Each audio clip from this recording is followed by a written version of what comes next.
हजारो समर्थकांच्या उपस्थितीत पदयात्रेने मदन कारंडे यांच्या प्रचाराची सांगता। प्रचाराचा धुरळा खाली बसला।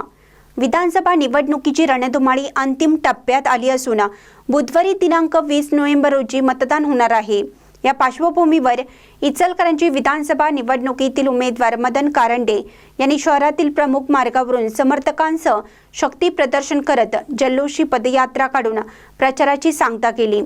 उमेदवार मदन कारंडे यांच्यासह या पदयात्रेत मतदारसंघातील समर्थकांनी मोठ्या संख्येने सहभाग घेतला होता।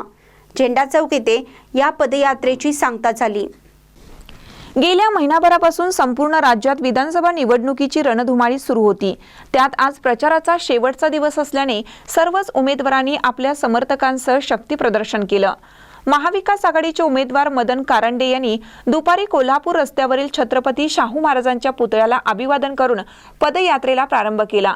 या पदयात्रेत महाविकास आघाडीच्या समर्थकांनी तसेच कारंडे यांच्यासोबत असणाऱ्या नेते मंडळींनी सहभाग नोंदवला होता।